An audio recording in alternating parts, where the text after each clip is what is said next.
listen, 20 days in a row. Is it fair to say this is one of the greatest, if not the greatest, mega cap stock runs in American stock market history? It is, and if you think about statistically, it's almost very difficult to do. Relative to the other Mag 6, it's been that much more extraordinary because it hasn't been a great run.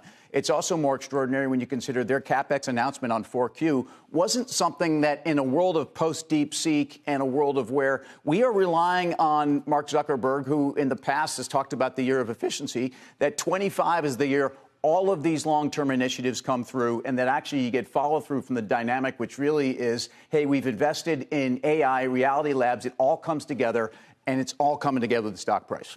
Is there anything that's fundamentally, besides Contessa's humanoid robots, okay, is there anything that's fundamentally changed on this stock that merits it adding a Disney's worth of value in 3 weeks? I don't see it. I feel like we had the reference to these robots. Robots scare me, Brian. I mean, I don't like robots in real life, and I don't necessarily like them as a Meta shareholder because I'm actually concerned about this. Even if you don't like them, if you think they're coming and are going to change the landscape, you could not like them and invest in them at the same time. And I think the monetization dynamics here around robots are less clear than the monetization around the core business, which had 21% fourth quarter revenue growth, FX neutral. The question for investors really has to be the age old. This is no longer with Google the cheap of the mega cap 7 or 8. This is actually, it's 30 times trailing. It's about 26 times if you think they're going to do 28 bucks a share in 25. This isn't a cheap stock anymore. And this is a stock that I think at this point after this run is the beneficiary of relative performance versus its peers. And 5 years, bring up a 5-year chart. I know we got to go very quickly. They changed their name to Meta. They talked about the metaverse. You could buy fake land with real money. And that was going to be wear these goggles. That died. It was stupid, right? I mean, it still exists. But the company was like almost left for dead. And now it's up 724% since those lows. How much of this is just pure momentum?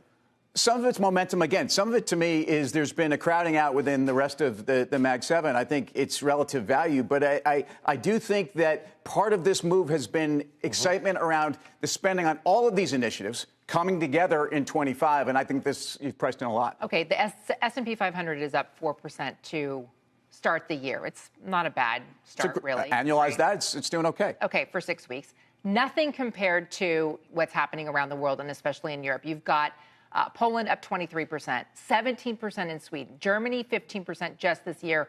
One possible reason is borrowing costs, because for Germany specifically, the 10-year yield is a little more than half of the U.S. 10-year. So what do you make of this outperformance, and will it continue? Well, I think first of all, it's really exciting. Germany's outperformed the S&P by 10%. As someone's been investing internationally most of my career, there are moments like this, and they don't come often. And talk about relative underperformance to the S&P, whether it's Europe, whether it's emerging markets. The story has been over time, you are losing money by investing in these markets. But as we think about what's going on with Germany, I think it's a combination, it's a combination of where I think the weaker dollar, the fundamentals around valuations are really interesting. Look at the banks across Europe. We're having a re-rating of our banks here.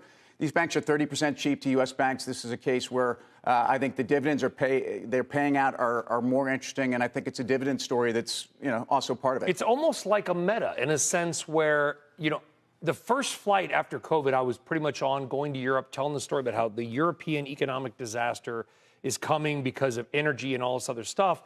And Europe's economy isn't good.